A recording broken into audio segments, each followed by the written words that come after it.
So here we are in the editor section, and I have started a new project using a blank page. Right away when the editor opens, you'll end up in the template section.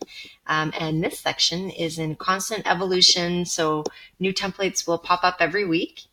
A whole lot of templates there, and don't hesitate to let us know if you have any special requests.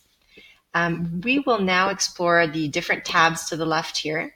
And just to keep in mind that the sections with a small crown are sections that are reserved for subscribers only, and the rest is available to everyone free of charge.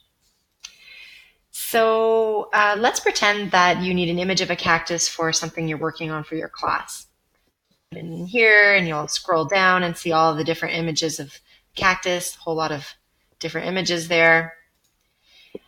And if you're not finding what you're looking for as well, you can just click here, make us a special request. We're always looking to improve Edigo, so we'd be happy to look into that for you.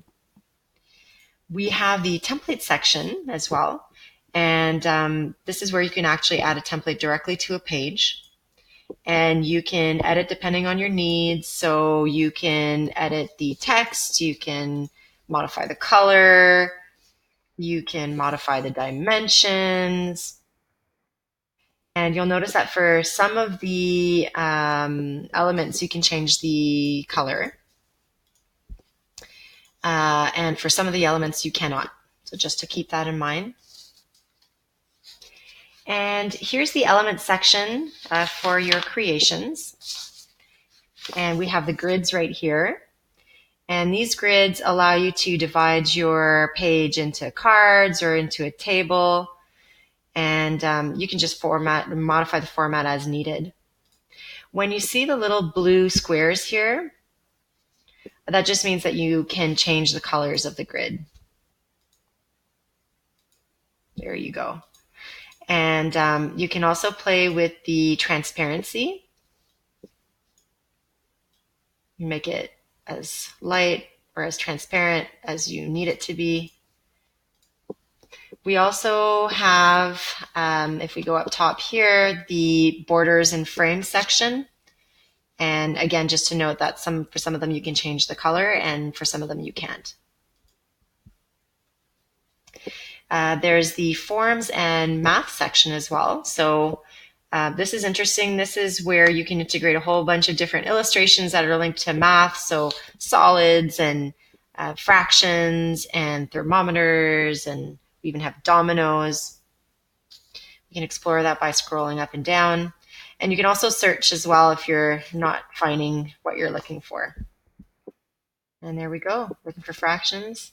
There we have it. We also have the lines and arrows section. So you'll find all sorts of different types of lines here: writing lines, lined paper, stylized arrows, etc. And if we go back up, we have the illustration section with the illustration bank. So you can scroll indefinitely to find what you're looking for. Just even go back up top in the search bar and put in your keyword if need be. And again, for some of them, you can modify the color, and for others, you cannot. We now have the decoration section, and we have a whole lot of very pretty elements here just to make your creation a little bit nicer. Some of them are more abstract, others are more concrete. And again, for some of them, you can modify the color, and for others, you can't. And to the left here, we have the text tab, and that's where you can add some text, and you can decide what sample of text you want to choose to begin with. You can change it after. And to edit the text, you can just double click right into the text box. You can just erase or add text as you like. You can also increase the size of your text box if need be, right here. You can change the color as well.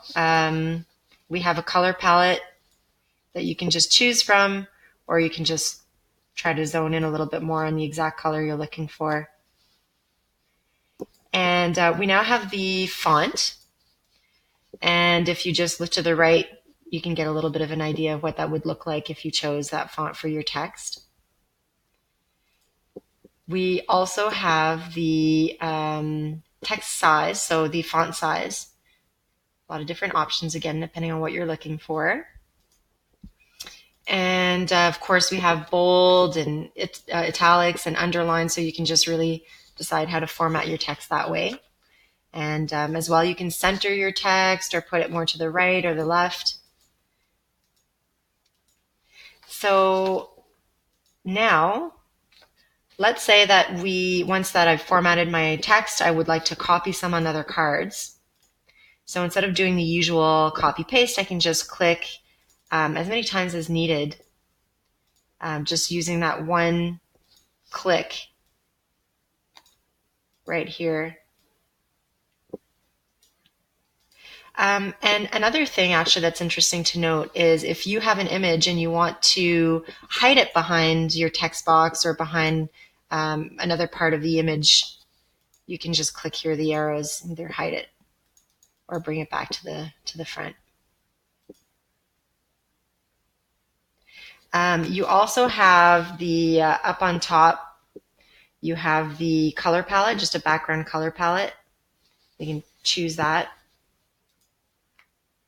You can just do a little different tests to see what you would rather. And finally, we will go to the My Images section just to the left here. And this is where you can upload right into Edigo your own images. So let's say you have your logo or an image that you've gotten elsewhere, and they will be accessible only to you. And you can then just add them directly into your creation.